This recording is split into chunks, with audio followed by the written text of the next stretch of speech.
And I use this kind of scenario. So, how much is your nose job? Well, I'll be happy to tell you. But would you mind telling me how you heard about our practice? Well, I saw your ad in the newspaper. Well, is this something you've been considering for a long time? Yes, it is something I've been considering for a long time. But what is the fee? Now, what are you going to do with someone like that? I recommend that you come in for a consultation, and then we can determine, look, I just need to know what the fee is. Give them the range. Okay. Yes. Okay. So with those individuals, you have to give them some range, and you need to have range, and you only need to have range for the basics. You know, if it's face, breasts, upper, lower, forehead, lift, and again, you don't know. And see, this is the other thing that I always will say. They will say that they need something with their eyes when a forehead lift might do the job better and accomplish more goals. So you do fudge when you're talking anything that has to do with the face. Nicole said something about they say they want a breast star when really all they need is a lift. And so again, it's difficult for you to diagnose without seeing them. And I think that this is something you can also say. You know, it is difficult for me to give you a real range, and what I will say, though, if they just really get ridiculous on me, I'll say, well, it could be anywhere, anything from $3,500 to $10,000. Wow, well, why is it so much? Because we can't see you over the phone. But I can reassure you that when you come in, that we can give you a very specific. But I feel very uncomfortable even giving you that range because I really don't know exactly what your desired goal is, and there are multiple treatment and procedure methods to achieve your goals. So why don't you come in and make an appointment and come in?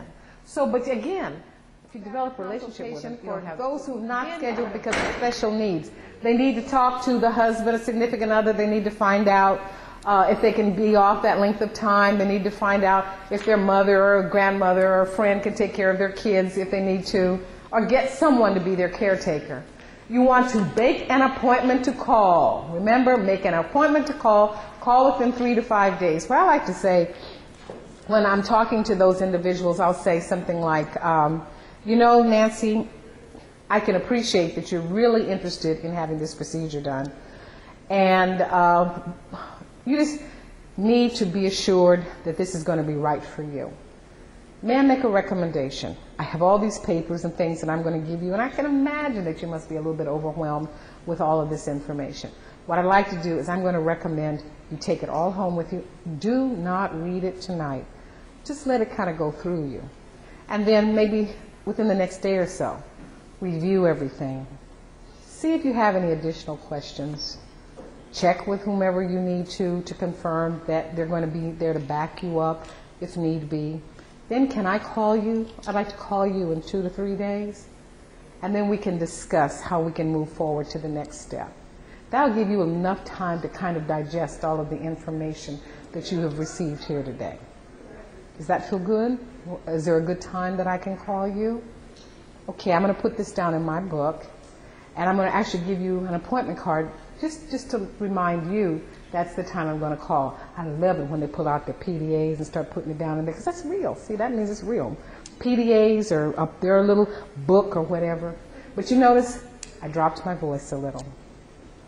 I slow down because the individual needs to believe that I care about them.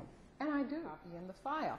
They more than likely will go on and schedule that day, but if they don't, then you make your appointment to call them as a follow-up right here on this calendar so that they have their follow-up date. Now remember, your drop dead is May 15th, and we only have a few surgery dates still open here, so you're going to have to work. So I would like to be able to call you within the next 3 or 4 days. Is that good? So they go in to meet with the doctor. He or she tells them everything that you all know that they say. Then they come back out and they do one of two things. They either say, oh, the doctor will end with, are there any questions that I can answer for you? And they say. Then the patient care coordinator comes in, well, how long is my healing going to take? When can I go back to work? And you know that the doctor has already answered those questions. Huh? How many has he done? Yes. Oh, that's an excellent one. I love that. I say, you know, I can't even tell you. But I can tell you that there have been so many that, that this is a procedure that he does or she does all the time, and we have excellent results. This is what I call a common denominator question. Thank you.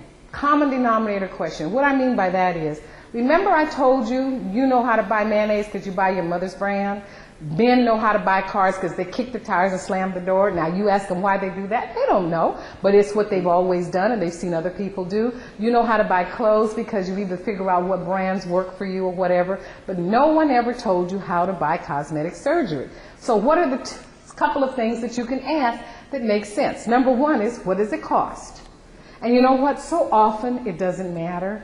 They've got a general idea, but they don't know what else to ask. And the only other question they know what to ask is, how many has he done? Which is so funny because there's no right answer. And if I were to tell them, if I were to say 6,212, oh, okay.